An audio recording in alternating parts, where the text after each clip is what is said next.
Hi, everyone. Good afternoon.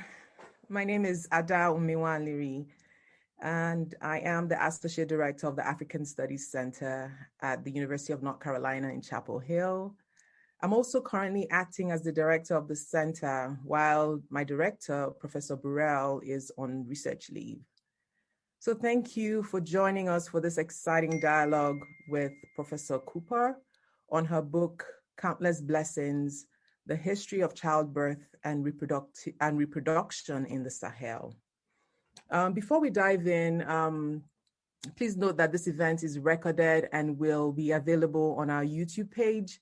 Our YouTube account can be found, it's UNC African Studies Center.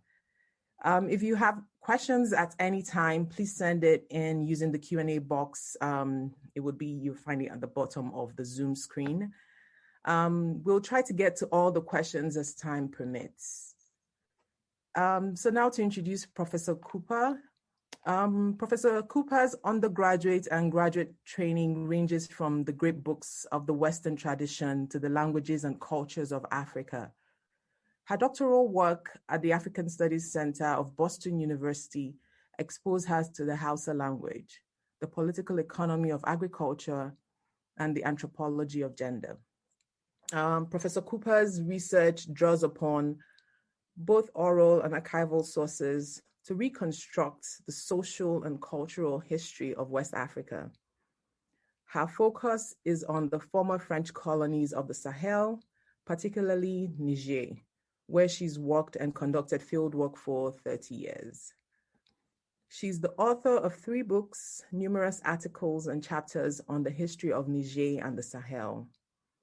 Her 3 books are, the first is Marriage in Maradi, Gender and Culture in a Hausa Society in Niger, 1900 to 1989. And this was published in 1997. Her second is Evangelical Christians in the Muslim Sahel and was published in 2006. And this book won the Melville Herskovits Prize of the African Studies Association for Best Book published in 2006. Countless Blessings, A History of Childbirth and Reproduction in the Sahel was published in 2019 and is her 3rd book and recent publication and the book of our discussion today. Professor Cooper specializes in the history of West Africa, history of religion, women's and gender history, and history of health. She's a professor with the history department at Rutgers University, where she's been since 2001. Welcome, Professor Cooper. Thank you for accepting to do this with us. We had tried to do this early last year around this time, and COVID hit. But I'm glad we're able to do it this time, and I think we are able to reach more people than we would have last year. So your book is indeed an interdisciplinary masterpiece. Before launching this webinar, I was just sharing with her how deep it is and the fact that I'm reading it the second time. You are a historian and you did justice linking today with the past, but you expertly connected other disciplines like medicine, sociology, anthropology, social work, public policy, and business. And by doing so, you show how much the woman has been politicized, her body, her choices, her conduct, her sexuality, and so much more. And it brings up so many questions and helps with arguing that in making policies that affect women, the process must be different in order to reverse or stop perpetuating systemic inequities for women, especially women in the region of this work, like Africa and in the Sahel particularly. So I recently read more ebooks, but this is a book that you need to buy the hard copy and preserve. So we'll start with the first. This is I was going to share a copy of, this is what it looks like. It's beautiful and it's not too much. So yeah, buy a hard copy and save it. So Professor, to set the tone for our conversation today, I would like, to ask how you got interested in studying the history of childbirth and why the Sahel. Essentially, what's the backstory?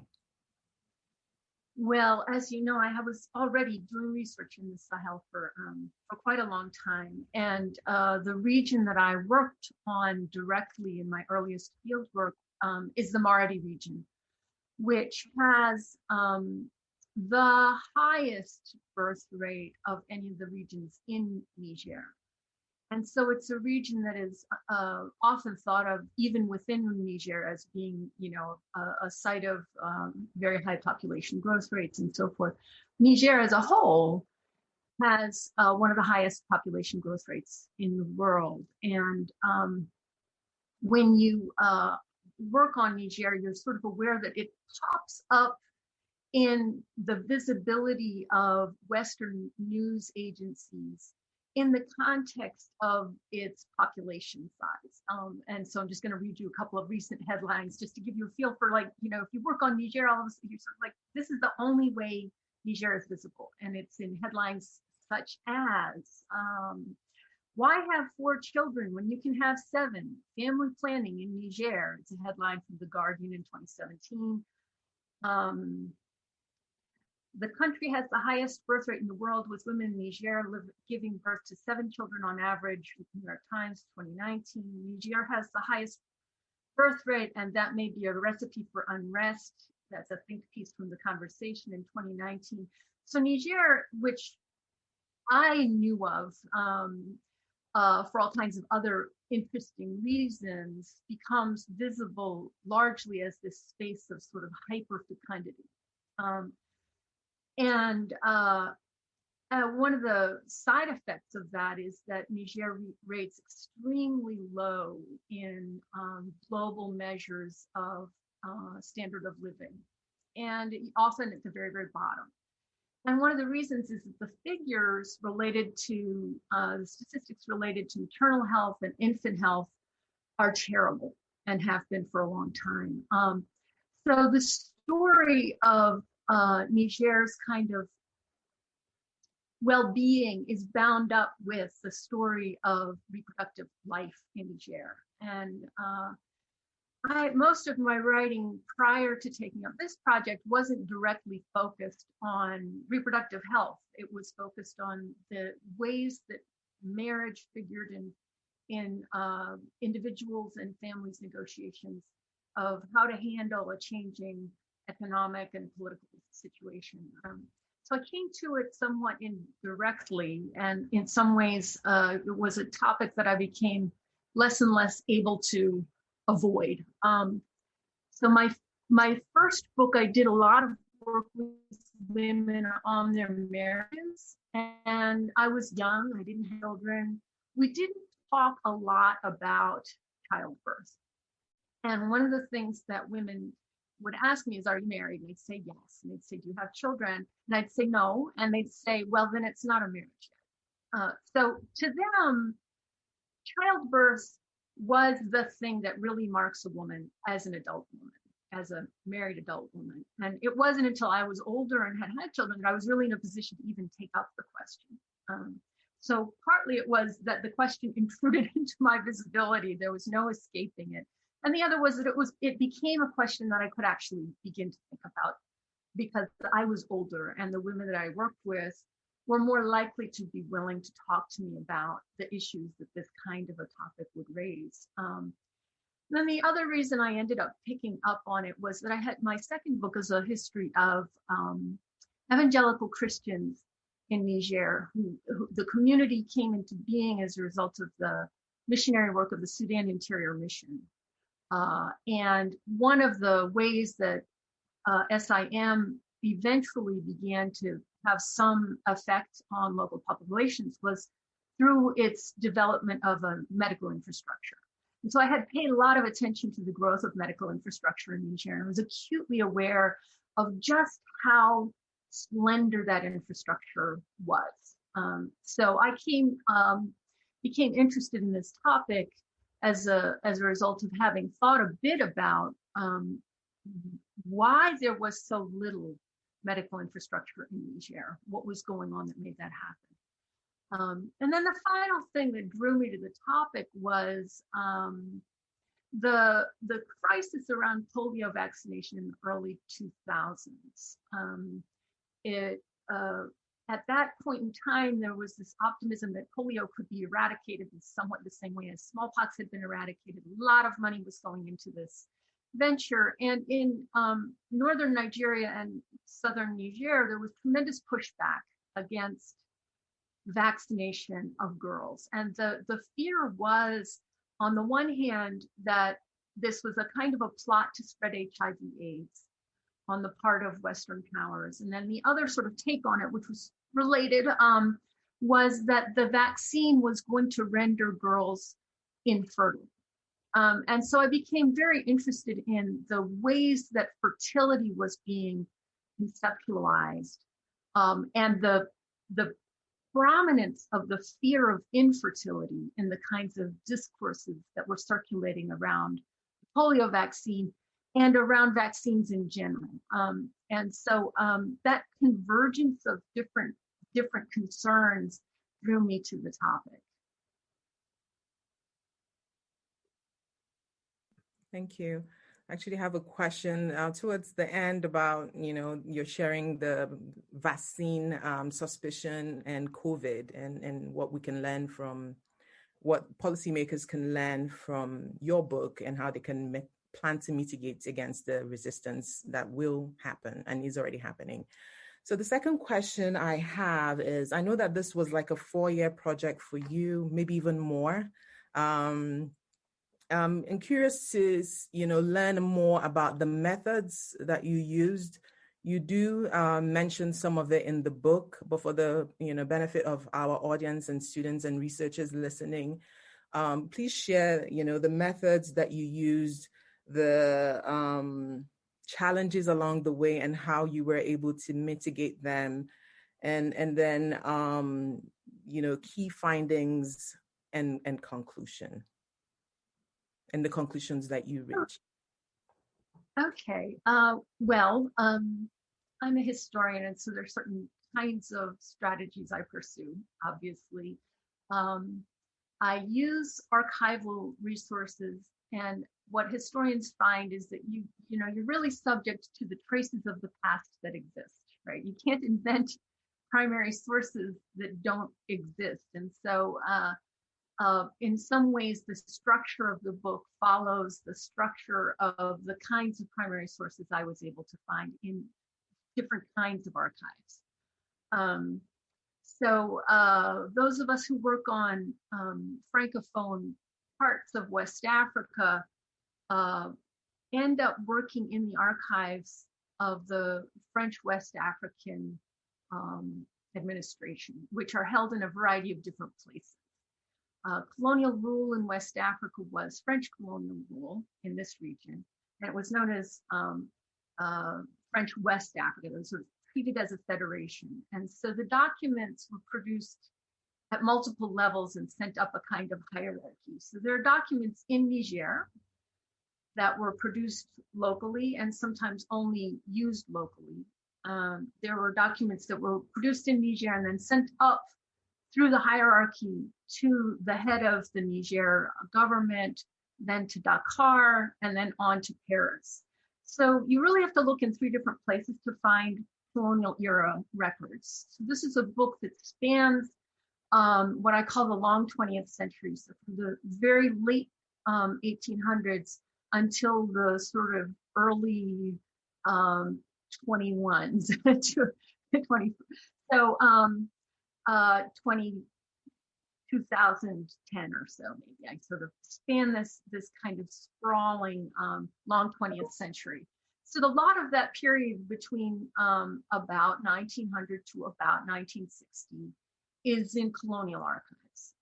And those are largely in France, in Senegal, and in Niger. And I can talk about a little bit about the kinds of things you can find there, but I'll come back to that. I also draw heavily upon the traces that you can find in early ethnographic works and in travel narratives. So there are some things that you can find about family life, about agricultural production, and so forth in ethnographic works that are dated. That is, they're not contemporary ethnographic works, they're works that were written in an earlier period that have sort of ambiguously useful traces of the past. And the one that has been most rich for me is a book that was written by a French anthropologist named Nicolas, in which he gave extraordinarily detailed descriptions of things like marriage patterns, farming patterns, and so forth. I used that book a lot in trying to track a little bit about what we can know about what fertility, reproduction, childbirth looked like prior to colonial rule. And then, of course, I do a lot of work through interviews. I do typically interviews with women, and my style has been to try to find women geographically spread out so that the very geography, the topography of the setting that I'm working on gives me a kind of range and variety of voices. And I was looking for households that had multiple generations of women where I could talk to women, different generations about childbirth, their experiences, their problems, their hopes, and so forth. So a multitude of different kinds of sources. And some of the themes in the book emerged directly out of the kinds of sources that I could find. For example, infanticide surfaced as a theme that I needed to track because I found it in the judicial archives. Some of the very few traces of women in the judicial archives in Senegal related to Niger were cases of prosecutions of infanticide, of women who had were accused of having killed their baby when the baby was very small. And you know, if you're circulating in a world where the notion is that people in Niger have lots and lots of babies, the reality of infanticide is kind of an interesting and important reality check, because what it tells you is it's not that any old baby or any old childbirth is acceptable. There's a kind of moral understanding of what an appropriate birth is and what an appropriate child is. And infanticide is a mark of a sense that there are certain kinds of births that do not result in a person who can be retained and socialized. And those are, all of them were, of course, not astonishingly, babies that had been born to a woman who was either not married or whose husband had been gone so long that it was implausible that the child could be his child.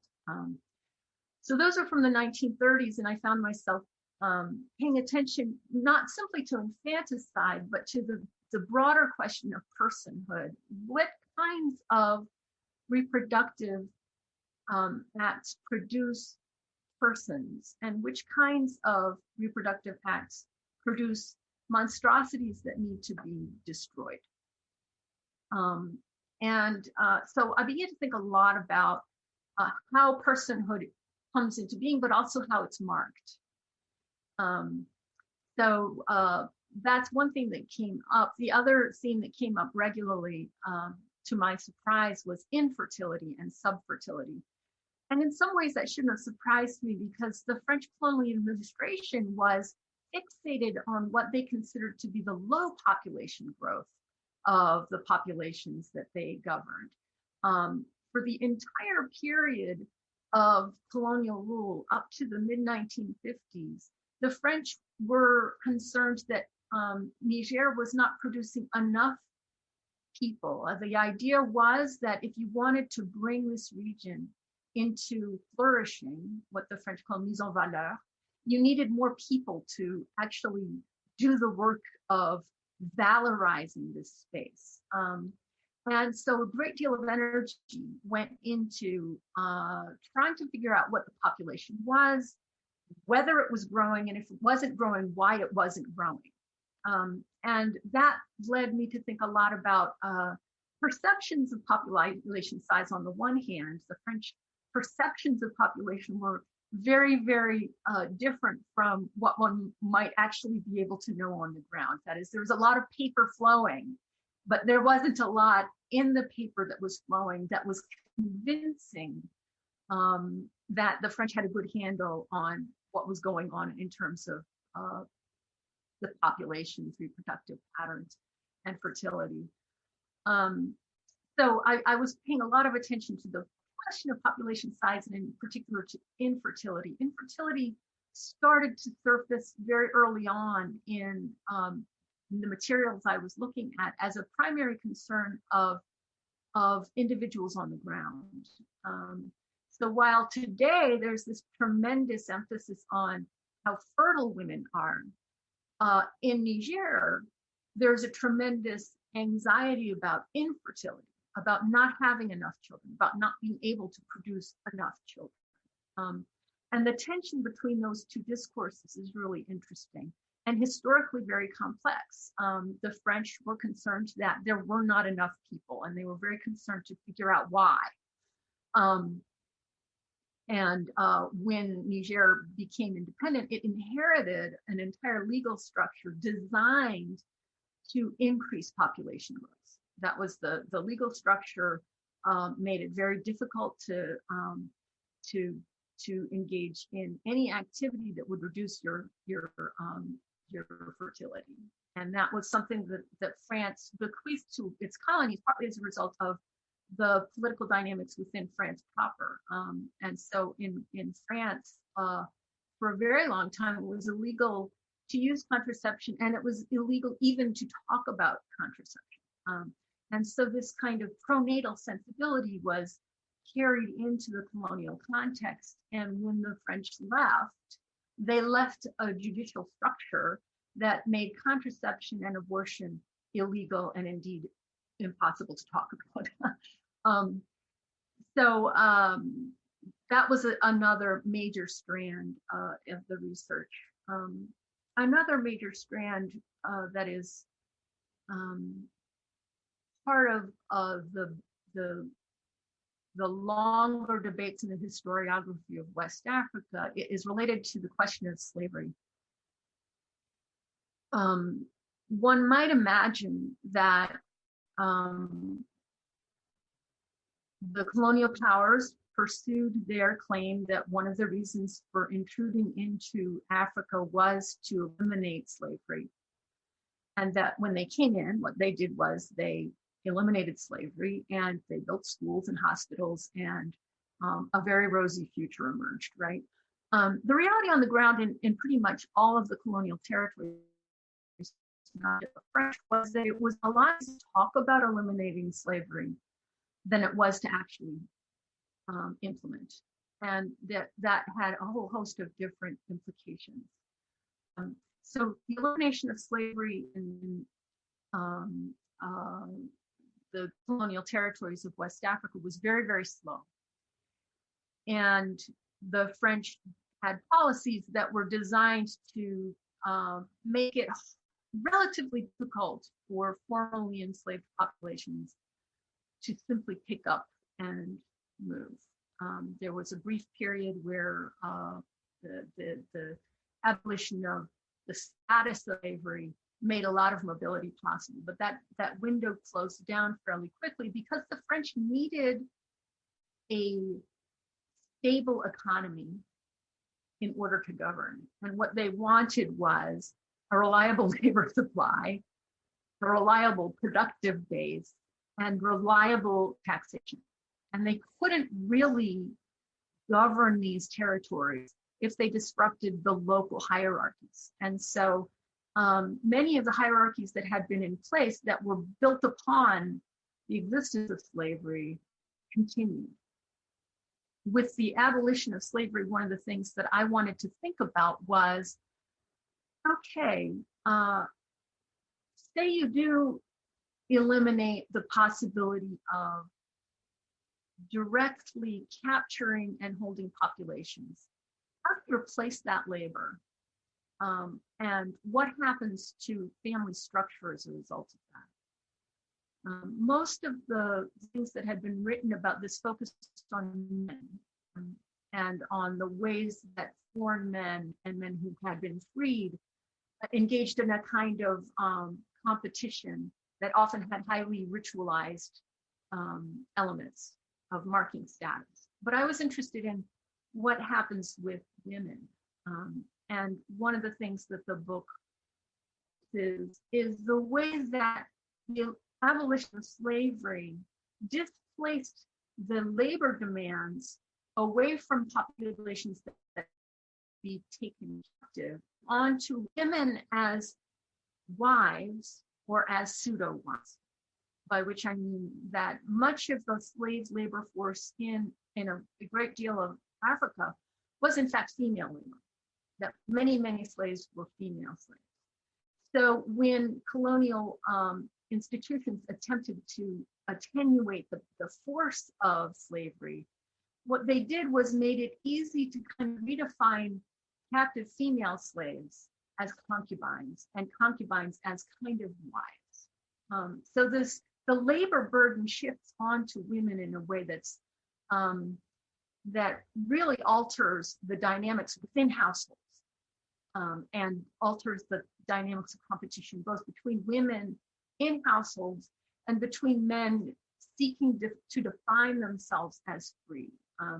So that whole story for a historian is fascinating and unexpectedly becomes a really important part of the dynamics that drive reproductive behavior over time.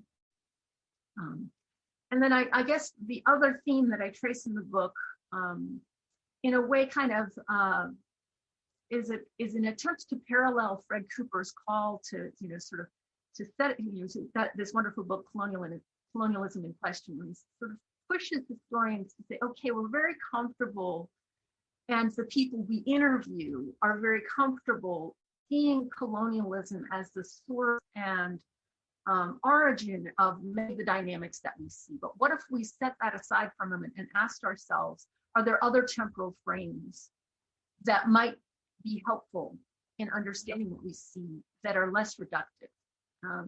And the frame that's reductive in the context of West Africa is Islam.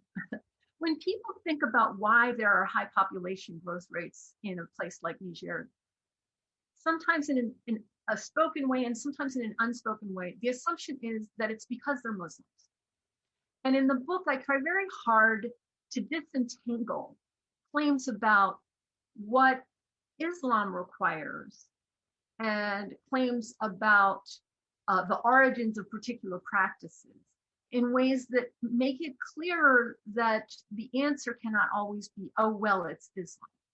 The reason why women have a lot of children is because they're Muslim. The reason why people don't use contraception is because they're Muslim. The reason why you can't have an abortion is because of Islam, right? So the book tries to show that there's a much longer history that helps us understand why Islam might have been interpreted in the ways it was interpreted, which is to say it could have been interpreted differently, right?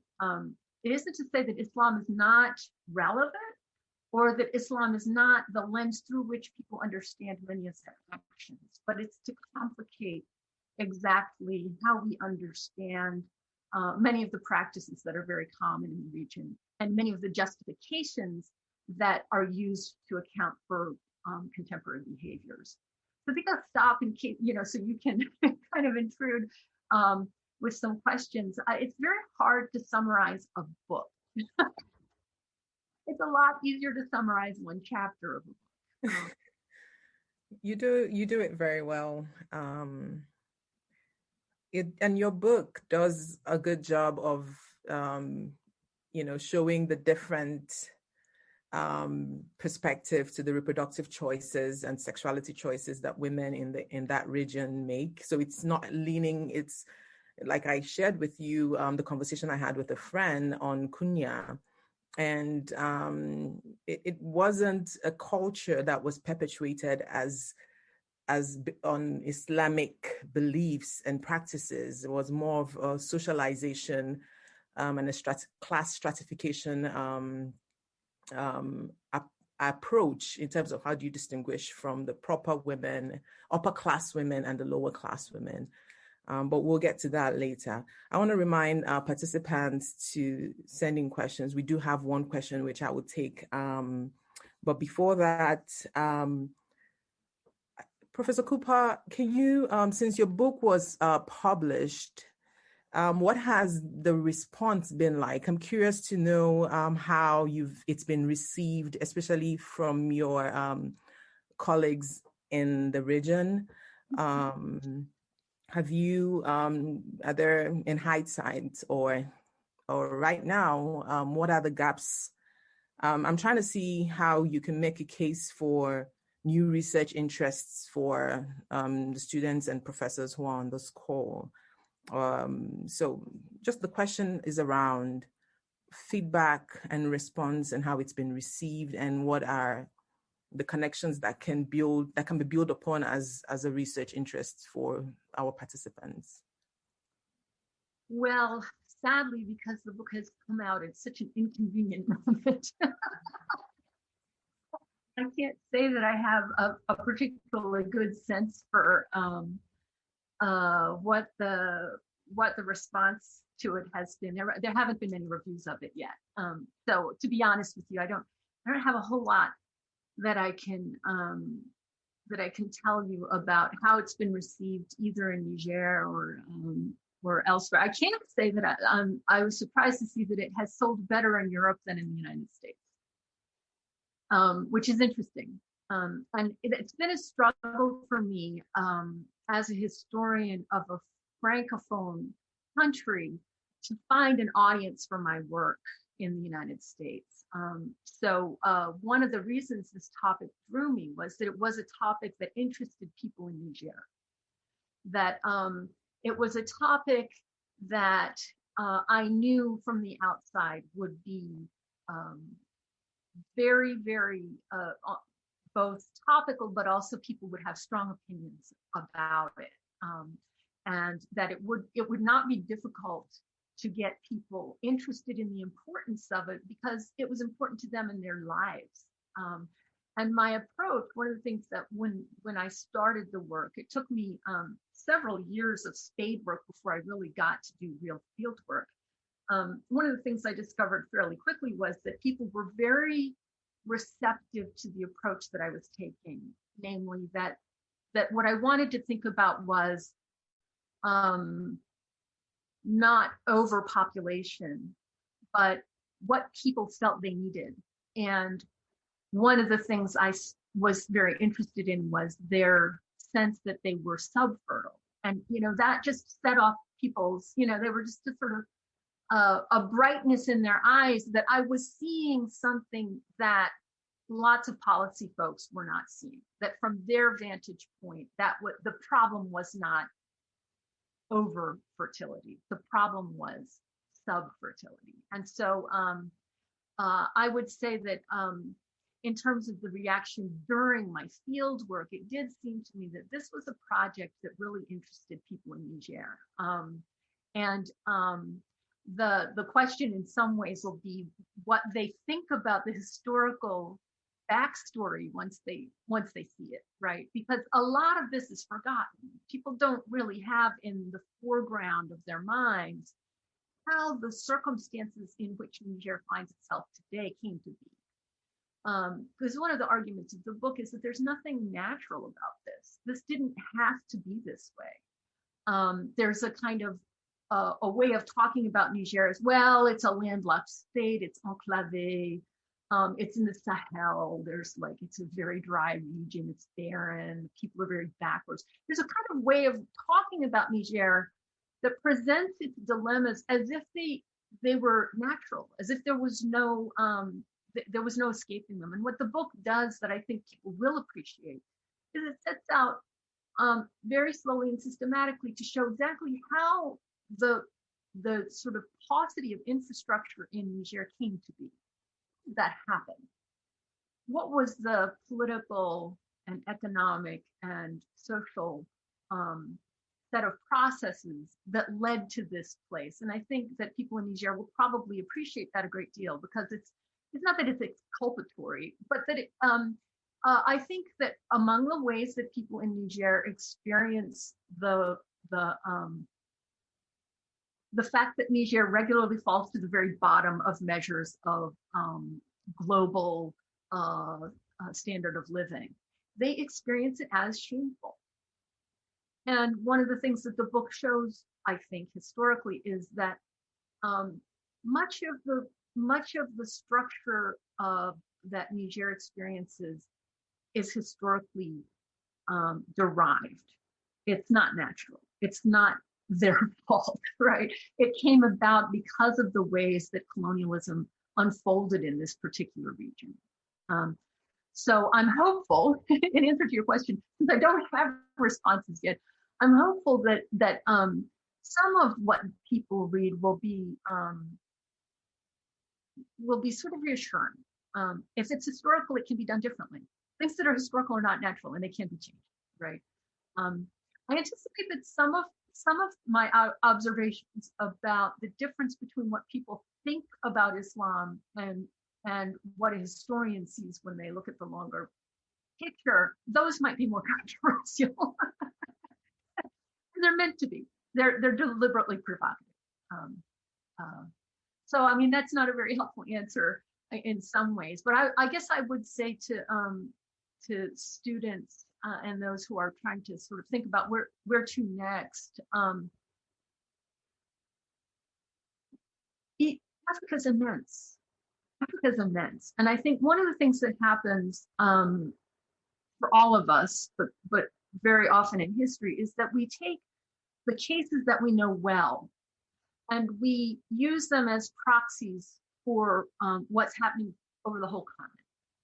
And I think one of the important lessons of my book is that we can't assume that the story that we find in Kenya, or the story that we find in Belgian Congo, or the story that we find in South Africa is the same story as what we're going to find in a place like Niger or the Sahel in general. And one of the things that the book tries to show is that circumstances in Niger were very, very specific.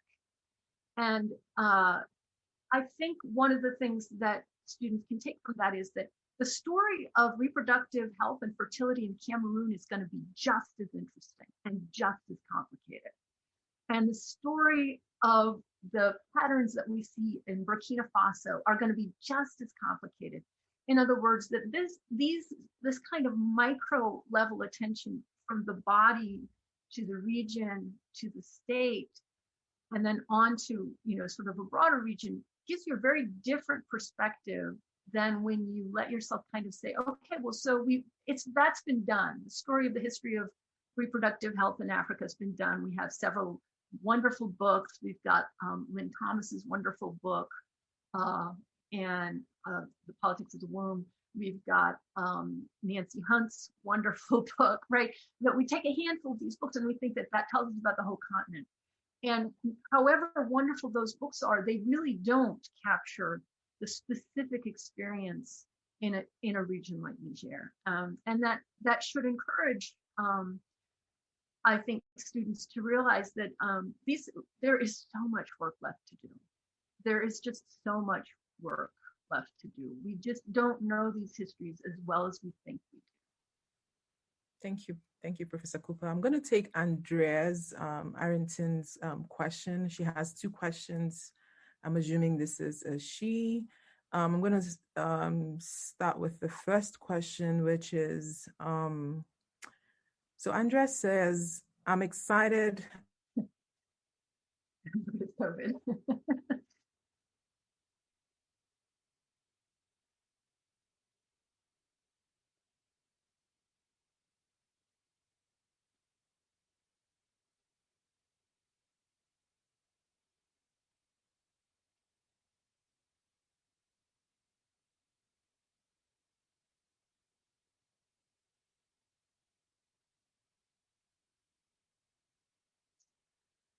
Okay. Mhm.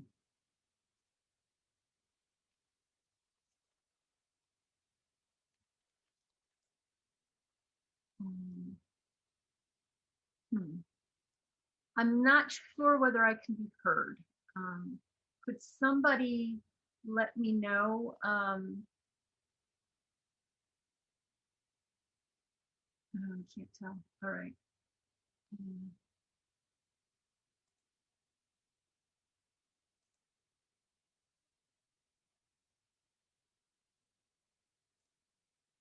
All right. Well, I'll try to. Oh, hi. Are we back? Um,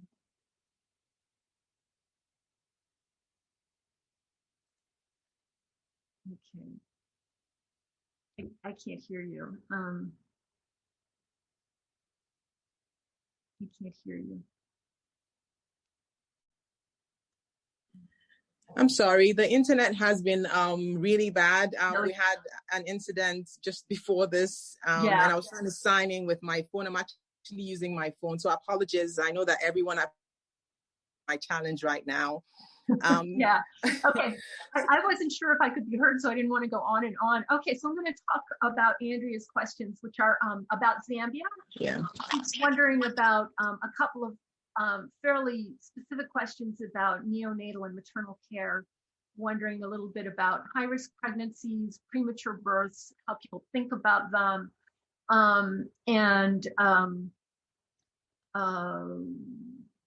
specific approaches to deficiencies in infant and maternal care. Uh, so I guess I'll say that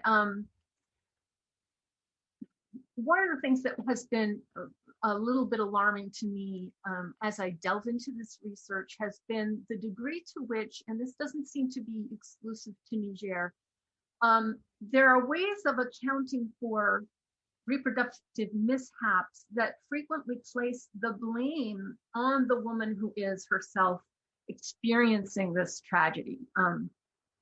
And that's very distressing. And so I guess one of the things I would observe is that when women have reproductive mishaps, they tend to be very private about them, because if you have a miscarriage or if you have a stillbirth, there's a sort of strong presupposition that you did something wrong. You didn't follow some important taboo. And the taboos can be so, the lists are so long that it's almost impossible to imagine how you could successfully navigate all of the things you've been told by your mother-in-law and your sisters-in-law and your neighbors that you shouldn't do or that you should do. They're incredibly detailed. And I think one of the reasons they're so detailed is that reproductive mishaps are very, very common, and people seek answers to why things happen. And when in the absence of other more sort of scientific explanations, there are all kinds of accounts that are more moral and occult in explanation. And those can be very destructive. They can be very, very destructive. For one of the reasons is that they generate this profound sense of mistrust and fear among and between women in how. Please go on, Professor Cooper. Okay, I don't know how much of that Andrea could hear, but yeah, you did talk. You touched on it. Okay, we had a question. I'm sorry. Go on. Go ahead. There was a question from Tom Kelly. He talked about I think I saw it before all of this happened, the Wahai tribe. Let me see if Professor Kelly is on here and I can invite him, see if I can allow him talk. Yes, I've allowed you. You can go ahead and unmute your mic, Professor Kelly. Hi, sorry for the trouble. I was just wondering, I was fascinated by, I have not yet read the book, although while we've been on, I ordered it from Amazon. Okay. But I was interested in hearing, what I said is that I have in the past done field work mostly in Western Niger. And while it was actually in the course of studying land issues that I came across a lot of information about various servile statuses, including the status of wahe, which I think is the same word that's used by the Hausa people. And so I was hoping to hear just a little bit more about this intersection between fertility and that particular subgroup, the wahe, which I mean, I guess concubine is the best word in English to use for it. Yeah, hi Tom. Yeah, that's a very in some ways a very specific case, but I'll go ahead and talk about what I can say about it and how it seems to me to relate to the issues in my book. As was the case in much of Africa, it's a lot easier to abolish the status of slavery on paper than it is to abolish the status of slavery in social relations. And what that has meant is that in regions that are distant from any kind of administrative oversight, people often just went on, the social relationships between different status hierarchies and continued. And one of the main reasons for that, as you probably know, because you worked on land, is that people's access to land and to pasture and to livestock was often a function of their connection to family groups that had previously been their owners, their masters.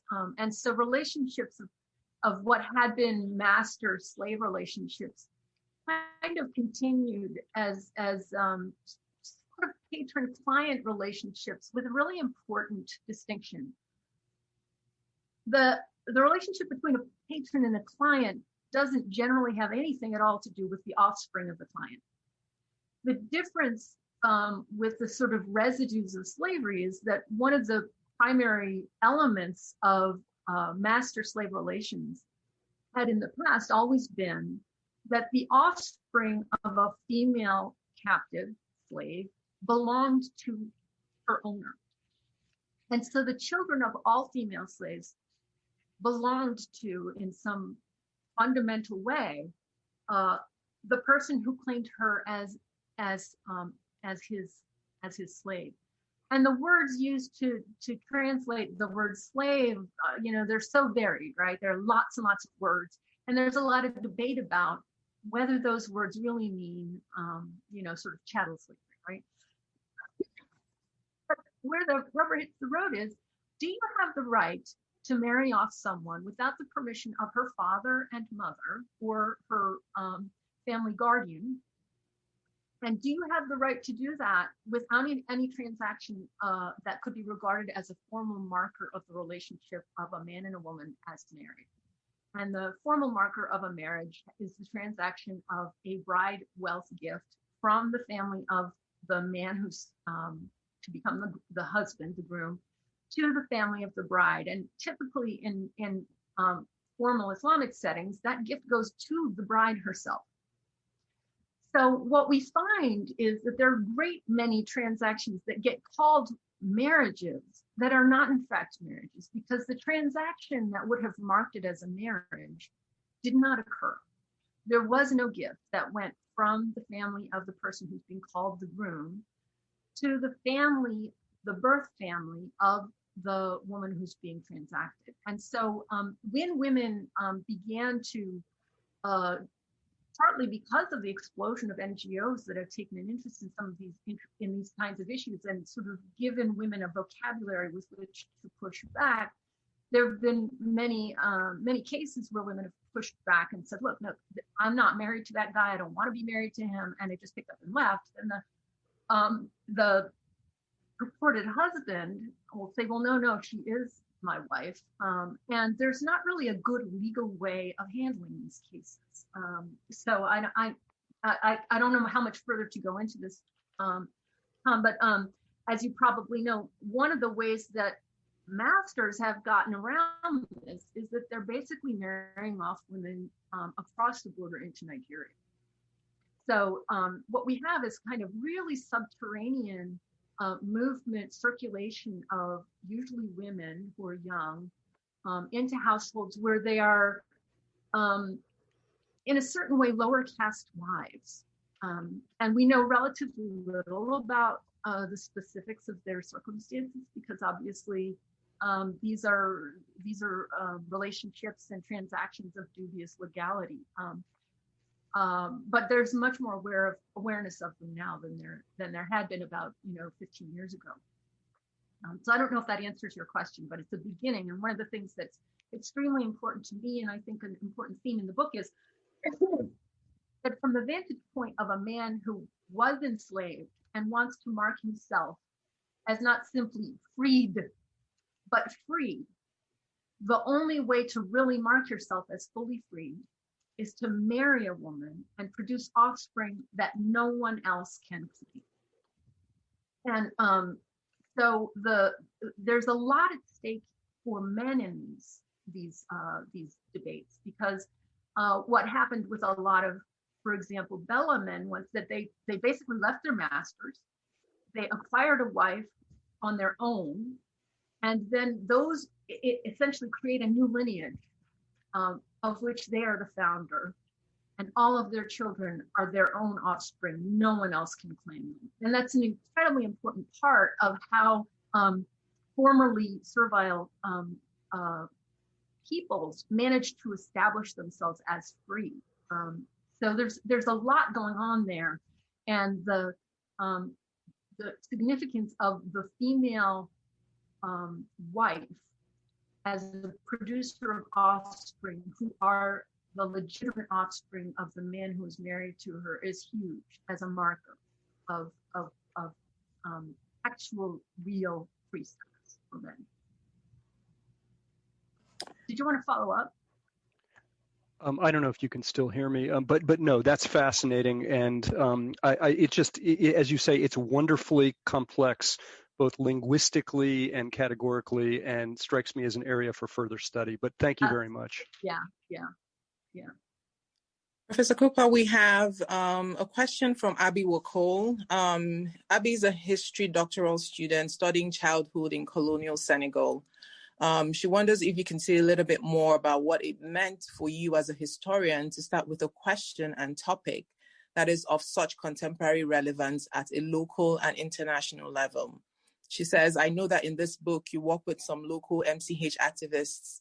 I'm curious to what extent you found that international NGO discourse and interventions have changed the way that Nigerian men and women conceptualize and remember appropriate fertility and childbirth practices. Did this pose challenges or give new dimensions to your work? Yeah, that's probably an hour-long conversation. So feel free to send me your email and we'll talk again later. But I'll tell you what I can just in shorthand. I'm not a historian who feels inclined towards topics that have no contemporary relevance, and so, and I'm shameless about it, right? I'm just like, I wouldn't be interested in this if it weren't relevant in contemporary times. And there are lots of historians whose approach to history is rather different. So I enjoyed topics that I think have salience in the presence. That doesn't. But it is, as your question kind of suggests, like, and intimates an awareness that can be complicated. Yeah.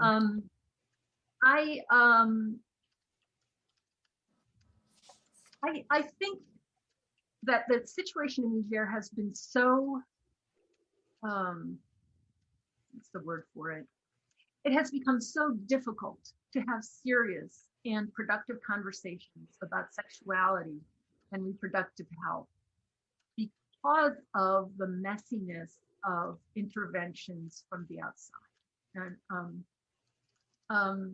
that's probably hard for, something that when you say it to someone who's working for the UN or an NGO is hard to hear. But there's a lot about external intervention that has produced a powerful pushback. And I don't think that could have been avoided. I don't think it's particularly startling that it happened, but that's kind of where we are. So it's a very mixed story. I would say that one of the things that's interesting in Niger right now is that most of the money that comes in, and COVID will have changed this very quickly, but most of the money that was coming in, you have to make an argument for why what you were doing was an HIV/AIDS intervention, right? So everybody who goes after grants knows that this is how it works. The money's out there, and then you have to find a way to craft what you want to do in light of what the donors want to pay for. The upside to that is that there has been much more open discussion of sexuality in Niger as a result of the HIV/AIDS epidemic than there had been prior. And so in some ways that external intervention, which is pitched in a way that's in some ways kind of out of sync with the needs and desires of people in Niger. It's not that there isn't, that HIV/AIDS isn't a problem in Niger, but the HIV rates in Niger are not as high as the sort of money flow might suggest, right? So that on the one hand has been good, right? It's opened up a way to talk about sexually transmitted infections, their relationship to infertility, the ways that condoms can be useful to young people. So that's in some ways good. The downside is that there's this close association, and I'm sure this is true in Senegal as well, probably less so in Dakar than outside of Dakar, of contraception with illicit sexuality. And that's partly because the condom is something that prostitutes use and young men use, and it's associated with homosexuality. And so there's this kind of way in which the discourse on HIV/AIDS has cast a shadow on the use of contraception for moral purposes, right? In an ethical way, an ethically acceptable manner. So it's kind of a mixed story. I'm not sure if this is exactly what you meant, but yeah, there's not a way of wading into a topic like this without being perceived as having an agenda, and without being seen as someone who might be useful in one way or another. And my approach as a researcher has always been to say, okay, come at me. If you want to use me, use me. Let me see how I can figure out how you're using me. and maybe we could talk about it too. Okay. And another is, when I started doing research, I was very timid about having arguments with people, like disagreeing, right? Like I didn't want to be the one who came in and like told them they were wrong. And I'm still not someone who comes in and tells people that they're wrong. But as I've gotten older, I've become more confident in the utility of having an argument. That having an argument is a way that I learn all kinds of things about how people are thinking about things. And so I've been less worried about being perceived as having an agenda or a position, because sometimes it lets me have arguments that are very useful for me to understand their way of thinking and for them to understand my way of thinking. I'm not, in fact, particularly interested in imposing anything on anyone, but the perception that I might be is something that I now am more comfortable addressing straight on. Okay. Thank you. We're going to take just two more questions. One is from Sarah, and then I'm going to ask a question on, vaccine anxiety and your recommendation for policymakers with the rollout of the COVID vaccine. Sarah's question is more around how the prioritization of reproduction in Niger has affected the expression of sexuality or sexual orientation in Niger. So, Professor, if you can take that question and just respond to, vaccine anxiety and COVID, and we can. Let me just say that's a huge question. There's a research topic. That is a huge question and a really interesting one. I'll just make a few off-the-cuff observations, because this is not a topic that I have addressed directly, but it's one that's extremely interesting. The absolute inescapability of the necessity to produce offspring in order to be regarded as a fully adult member of society means that I think it's highly unlikely that that every single seemingly heterosexual male has exclusively heterosexual sexual orientation all the time. It means that there's a lot that goes on that's unrelated to giving birth to children. And it's a lot easier for men to engage in that than women. And that's partly because men have always had the latitude to engage in sexuality outside of marriage with really little or no consequences, right? And so as long as a man has wives and produces legitimate offspring, what he does in his off hours is really not as interesting as we might imagine. But I haven't done research on it, so I obviously I don't have a very good handle. If you want to turn to some of Rudy Gaudio's work, you find that really interesting. And if you're really interested in pursuing this, you might actually want to reach out to Rudy and kind of talk about what it's like to try to do research on a topic like that. Niger has this sort of very rich range of ways of being in a sexual body. And what I mean by that is that it's entirely possible to engage in transvestite behavior, particularly for men, in particular settings, in particular contexts. So transvestism is obviously its own domain. It's not quite the same thing as sexual orientation. It's very complicated. But the Bori spirit possession cult is this space in which traditionally all kinds of alternate sexualities seem to have been tolerated. And one of the reasons why watching Bori is interesting is that it's a space that has regularly been under assault by Islamists, but sort of refuses ever to die, right? From the time of the jihads of the 19th century, Bori has been under assault and it just does not go away. So it's a really interesting place to start asking questions like that. Women gravitate to Bori when they have problems with fertility, but they stay because they have a community.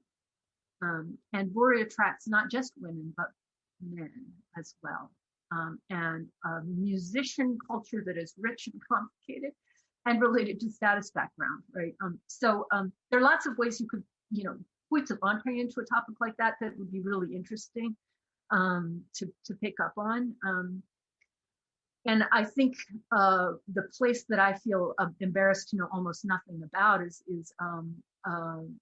I know very little about female sexuality that is not heterosexual.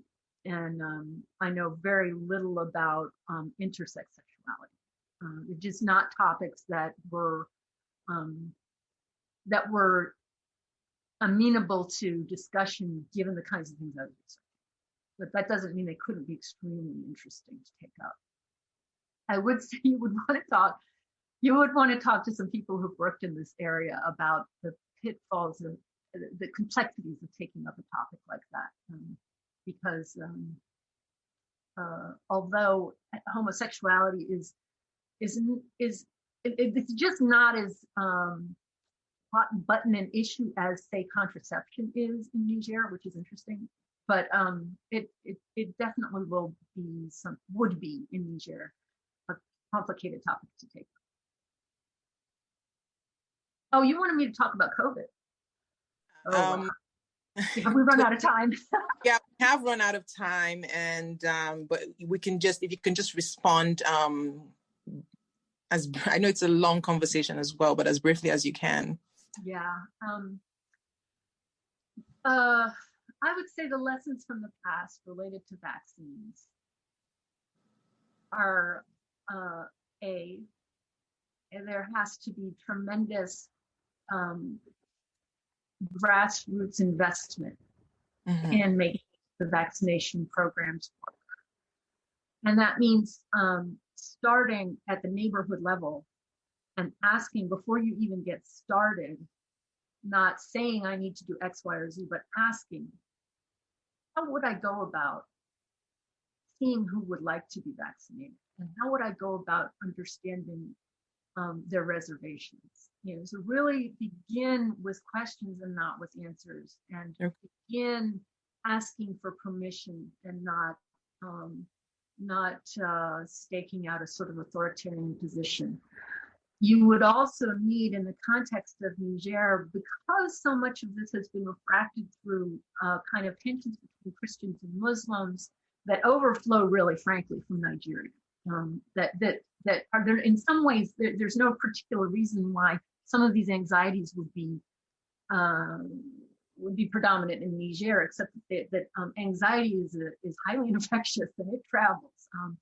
So some of these anxieties come from across the border in Nigeria, and they travel and are once they get launched, are very, very hard to push back at. And one must be very aware of how sophisticated populations are. They do go out on the internet. They do have Facebook groups. They do internet searches to try to figure out what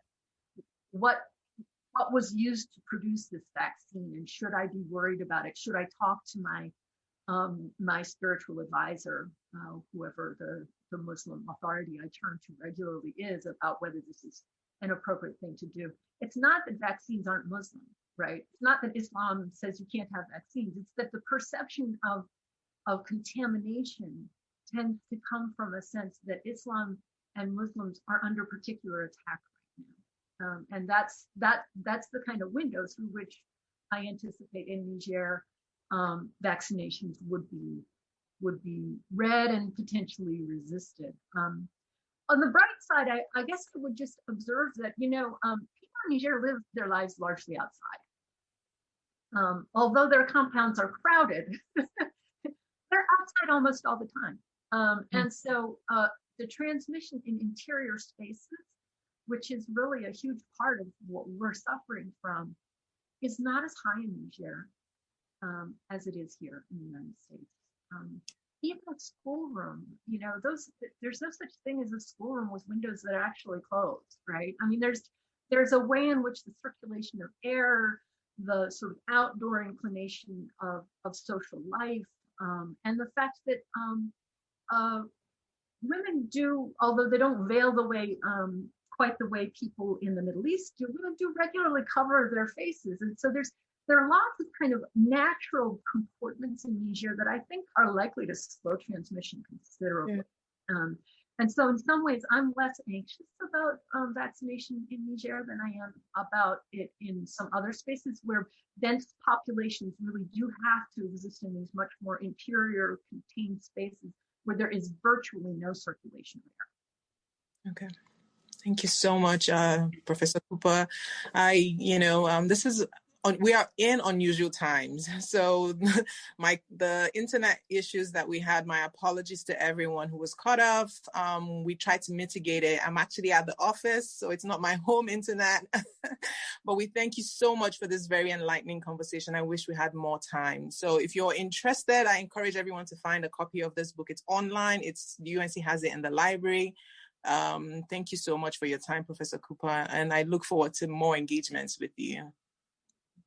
Yeah, well, we'll have to talk about Kunya, but it's great seeing you. Thank you so much for inviting me. I would love to talk about Kunya, but we're going to work out something. Okay, thank you. Bye-bye. Thank you. Bye. Bye, everyone. Thank you for your time.